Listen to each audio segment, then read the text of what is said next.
ఈ నెల 14వ తేదీ నుంచి కాంగ్రెస్ పార్టీ జాతీయ నాయకుడు రాహుల్ గాంధీ చేయు తలపెట్టిన భారత్ జోడో న్యాయ యాత్రను కాంగ్రెస్ శ్రేణులన్నీ జయప్రదం చేయాలని ఏపీ రాష్ట్ర కాంగ్రెస్ అధ్యక్షుడు గిడుగు రుద్రరాజు పిలుపునిచ్చారు. మంగళవారం విశాఖలోని ఒక హోటల్లో ఏర్పాటు చేసిన విలేకరుల సమావేశంలో మాట్లాడుతూ దేశ సర్వతోముఖాభివృద్ధిని దృష్టిలో ఉంచుకొని తమ నాయకుడు రాహుల్ గాంధీ చేయు తలపెట్టిన యాత్ర ఈ నెల 14వ తేదీ ఈశాన్య రాష్ట్రం మణిపూర్ రాజధాని ఇంఫాల్లో ప్రారంభమై 66 రోజుల పాటు కొనసాగి చివరగా ముంబైలో ముగుస్తుందన్నారు. ఈ యాత్ర దేశంలోని 15 రాష్ట్రాల్లో 110 జిల్లాల్లో గల 100 పార్లమెంట్ నియోజకవర్గాలు 337 అసెంబ్లీ నియోజకవర్గాలు గుండా కొనసాగుతుందన్నారు. ఈ మేరకు గత నెలలో దేశ రాజధాని ఢిల్లీలో జరిగిన కాంగ్రెస్ వర్కింగ్ కమిటీ సభ్యులు దేశంలోని అన్ని రాష్ట్రాల పిసిసి ప్రెసిడెంట్ అన్ని రాష్ట్రాల సిఎల్పి లీడర్లతో జరిగిన సమావేశంలో కీలక నిర్ణయం తీసుకున్నారని తెలిపారు.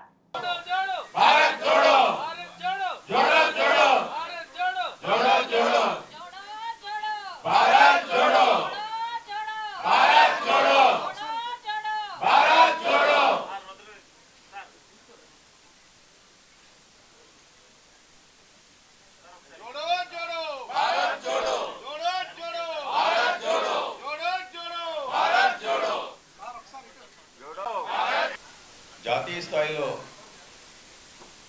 కాంగ్రెస్ పార్టీ పిసిసి అధ్యక్షులు మరియు సిఎల్పి లీడర్ల కాంగ్రెస్ వర్కింగ్ కమిటీ సభ్యుల సమావేశం గత నెలలో నిర్వహించడం జరిగింది. దాంట్లో పార్టీ శ్రేణులు అందరూ కూడా రాహుల్ గాంధీ గారు ఈ దేశంలో మరొకసారి భారత్ జోడో యాత్ర చేపట్టాలని చెప్పి కోరడం జరిగింది. గతంలో చేపట్టినటువంటి భారత్ జోడో యాత్ర దాని నేపథ్యం మనం చూసాం. కన్యాకుమారి నుంచి కాశ్మీర్ దాకా జరిగినటువంటి ఈ భారత్ జోడో యాత్రలో వేలాది మంది డెలిగేట్స్ని కలవడమే కాకుండా లక్షలాది మంది ప్రజలతోటి మమేకమై నడిచినటువంటి పరిస్థితి. అదేవిధంగా రాహుల్ గాంధీ గారు చేపట్టబోయేటువంటి భారత్ జోడో న్యాయ యాత్ర జనవరి 14వ తేదీన మణిపూర్లోని ఇంపాల్లో ప్రారంభించబడి 66 రోజులు జరిగి ముంబైలో ఎండ్ అయ్యేటువంటి పరిస్థితి. సుమారు 110 జిల్లాల గుండా 15 రాష్ట్రాల గుండా 100 లోక్సభ స్థానాల ద్వారా